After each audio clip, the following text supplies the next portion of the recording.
दोस्तों, अगर आप भी महेंद्र सिंह धोनी के फैन हैं, उन्हें एक महान खिलाड़ी और कप्तान मानते हैं, तो हमारी इस वीडियो को दिल से एक लाइक जरूर कीजिएगा। दोस्तों, एक बार फिर आईपीएल 2024 के सबसे रोमांचक और खतरनाक मुकाबले के लिए नवाबों के शहर लखनऊ में आमने सामने थी आईपीएल इतिहास की दो बड़ी टीमें।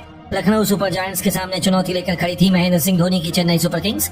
इस रोमांचक मुकाबले की शुरुआत में तो चेन्नई और उनके फैंस का कॉन्फिडेंस सातवें आसमान पर था, लेकिन फिर जो हुआ उसने पूरे क्रिकेट जगत में बवाल मचा कर दिया। लेकिन सबसे पहले टॉस की बात करें तो इस मुकाबले में जब सिक्का उछाला गया तो टॉस के बॉस बने लखनऊ के कप्तान केएल राहुल और उन्होंने पहले मेहमान चेन्नई की मेहमान नवाजी के लिए उन्हें पहले बल्लेबाजी करने का न्योता दिया।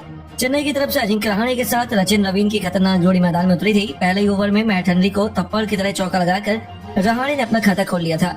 लेकिन दोस्तों, दूसरी तरफ से लखनऊ के गेंदबाजों ने ऐसा तांडव मचाया कि देखते ही देखते चेन्नई का सितारों से सजा बल्लेबाजी क्रम मानो सूखे पत्तों की तरह बर्बाद हो गया। जी हाँ, दूसरा ही ओवर लेकर आए मोहसिन खान ने अपनी पहली गेंद पर सचिन रवीन को फंसा लिया और रवीन को क्लीन बोल्ड कर उन्होंने चेन्नई को पहला झटका दे दिया था, जहां सचिन को तो खाता भी खोलने का मौका नहीं मिला। उनके आउट होने के बाद मैदान में कप्तान ऋतुराज गायकवाड़ मोर्चा संभालने के लिए आए थे। दूसरी तरफ से अजिंक्य रहाणे सिर पर कफन बांधकर उतरे थे। उन्हें विकेट गिरने का कुछ असर नहीं हो रहा था और तीसरे ओवर में इस बार मैट हेनरी के खिलाफ चौका नहीं बल्कि सीधा छक्का लगाकर उन्होंने अपने तेवर लखनऊ को दिखा दिए थे। चौथे ओवर में उन्होंने मोहसिन खान के खिलाफ एक खतरनाक चौका लगाया। उनकी घातक बल्लेबाजी देखकर ऋतुराज ने भी अपना रंग बदलना चाहा। पांचवें ओवर में यश ठाकुर का स्वागत, उन्होंने गेंद को बाउंड्री के बाहर चौके के लिए डिपॉजिट कर दिया, लेकिन अगली ही गेंद पर यश ने ईंट का जवाब पत्थर से देते हुए गायकवाड़ को पवेलियन की शोभा बढ़ाने भेज दिया, जहां चेन्नई के कप्तान 13 गेंद पर 17 रन बनाकर वापस लौट गए और चेन्नई के फैंस में मातम फैल गया। लेकिन दोस्तों, विकेट गिरने का असर रहाणे पर कहां हो रहा था, वह तो अपने बदले से तहलका मचाने आए थे। इसी ओवर की आखिरी दो गेंद पर दो खतरनाक चौके लगाकर उन्होंने 5 ओवर में अपनी टीम को 42 रनों तक पहुंचा दिया। तो मैदान में आते ही रवींद्र जडेजा ने भी अपना खाता चौके के साथ खोलकर 6 ओवर में पावर प्ले में अपनी टीम को 51 रनों तक 2 विकेट नुकसान पर पहुंचा दिया और ये दोनों बहुत तेजी से चेन्नई के मुकाबले में वापसी करवा रहे थे। 8वें ओवर में स्पिन के जादूगर रवि बिश्नोई को आड़े हाथों लेते हुए इन दोनों बल्लेबाजों ने एक के बाद एक 2 खतरनाक चौके ऐसे लगाए, लगा कि ये दोनों तो आज अपने बल्ले से ताड़ना मचा देंगे। 8 ओवर में ही चेन्नई 68 रन बना चुकी थी, लेकिन दोस्तों तभी आए मैच में असली ट्विस्ट। 9वां ओवर लेकर आए कुणाल पांड्या ने अपनी पहली गेंद पर खतरनाक दिख रहे अजिंक्य रहाणे को क्लीन बोल्ड कर चेन्नई को सबसे बड़ा झटका दिया, जहां आउट होने से पहले रहाणे ने 24 गेंद पर 5 चौके और 1 छक्के की बदौलत 36 रन बनाए।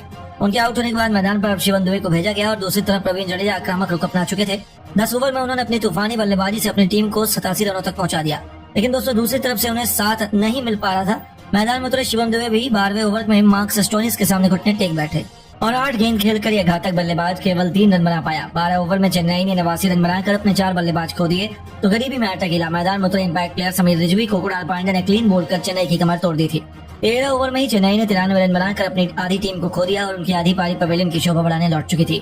5 बल्लेबाज लखनऊ के सामने ढेर हो चुके थे और मैदान में रवींद्र जडेजा के साथ मोइन अली की जोड़ी मौजूद थी, जिन्होंने 15वें ओवर में चेन्नई को 100 रनों के पार पहुंचाया और 15 ओवर में चेन्नई 105 रनों तक पहुंच चुकी थी। उनकी हालत बेहद खराब थी। लोन वारियर की तरह रवींद्र जडेजा एक छोर पर संभाले हुए थे।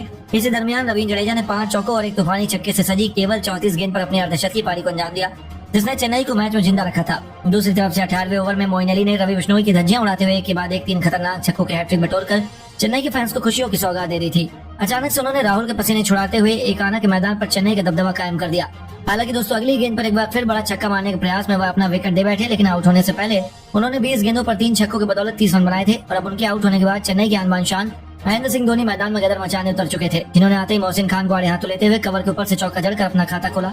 तो अगली गेंद पर विकेट के पीछे 360 अंदाज में ऐसा आसमानी छक्का लगाया कि देखकर हर किसी की आंखें फटी की फटी रह गई और इसी के साथ उन्होंने चेन्नई को 150 रनों के पार पहुंचा दिया। 19 ओवर में उन्होंने अपनी तूफानी बल्लेबाजी से चेन्नई को 157 रनों तक पहुंचाया।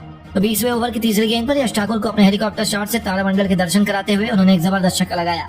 चौथी गेंद पर उन्होंने मैदान को चीरते हुए एक और चौका बटोरकर लखनऊ के पसीने छुड़ा दिए और जाते जाते ओवर की आखिरी गेंद पर उन्होंने एक और थप्पड़ की तरह चौका लगाया और 20 ओवर में अपनी टीम को 176 रनों के मैच विनिंग टोटल तक पहुंचा दिया, जहां तक अंत तक नाबाद रहते हुए धोनी ने 9 गेंद पर 3 चौकों और 2 तूफानी छक्कों से सजी 28 रनों की बेमिसाल पारी खेली। तो रवींद्र जडेजा ने उनसे कंधे से कंधा मिलाते हुए 40 गेंद पर 5 चौके और 1 छक्के की बदौलत 57 रनों का योगदान दिया था। अब लखनऊ के सामने 177 रनों का एक मुश्किल लक्ष्य था, जिसका पीछा करना चेन्नई के घातक गेंदबाजी क्रम के सामने आसान नहीं होने वाला था। लखनऊ की तरफ से क्विंटन डी कॉक के साथ कप्तान केएल राहुल की खतरनाक जोड़ी मैदान में आई थी, जिनके कंधों पर अपनी टीम को तूफानी शुरुआत दिलाने की इंपॉर्टेंट जिम्मेदारी थी।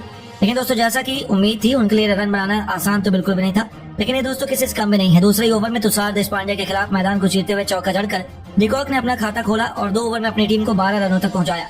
तीसरे ओवर में दीपक चार की तो केएल राहुल ने धज्जियां उड़ाकर रख दी। पहली गेंद पर दीपक का स्वागत चौके से किया और ओवर की 5वीं गेंद पर गेंदबाज के सिर के ऊपर से ऐसा आसमानी छक्का लगाया जिसने चेन्नई के फैंस में मातम का माहौल पैदा कर दिया।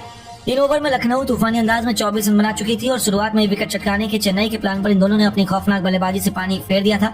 अभी से ऐसा लग रहा था कि लखनऊ आसानी से मुकाबला जीतने वाली है, क्योंकि उनका बल्ला दहाड़ रहा था। पावर प्ले के आखिरी ओवर में केएल राहुल ने एक बार फिर दीपक चहर को आड़े हाथों लेते हुए पहले एक चौका और दूसरी गेंद पर बाउंड्री के बाहर छक्के के लिए डिपॉजिट कर चेन्नई की हार की कहानी लिखनी शुरू कर दी थी। 6 ओवर में लखनऊ 55 रनों तक बिना किसी नुकसान के बना चुकी थी। आसानी से नजर आ रही थी कि चेन्नई ये मुकाबला गंवाने वाला है। हालांकि मुकाबला एक बार फिर पलटा, ऐसा लगा कि मैच में रोमांच जिंदा हो गया। 7 ओवर में लखनऊ ने 63 रन बना लिए और आखिरी 13 ओवर में उन्हें जीत के केवल 114 रन चाहिए थे, जो इतना मुश्किल तो नहीं था। और फिर ऐसा हुआ कि जिसने पूरे क्रिकेट जगत को दांतों तले उंगलियां दबाने पर मजबूर कर दिया। लेकिन दोस्तों, अब आपको क्या लगता है, चेन्नई और लखनऊ में कौन बनेगा आईपीएल 2024 के चैंपियन? आप किसे सपोर्ट कर रहे हैं? अपनी कीमती राय नीचे कमेंट करके जरूर बताइए और ऐसी शानदार खबरों के लिए वीडियो को लाइक, चैनल को सब्सक्राइब करना ना भूलें। धन्यवाद।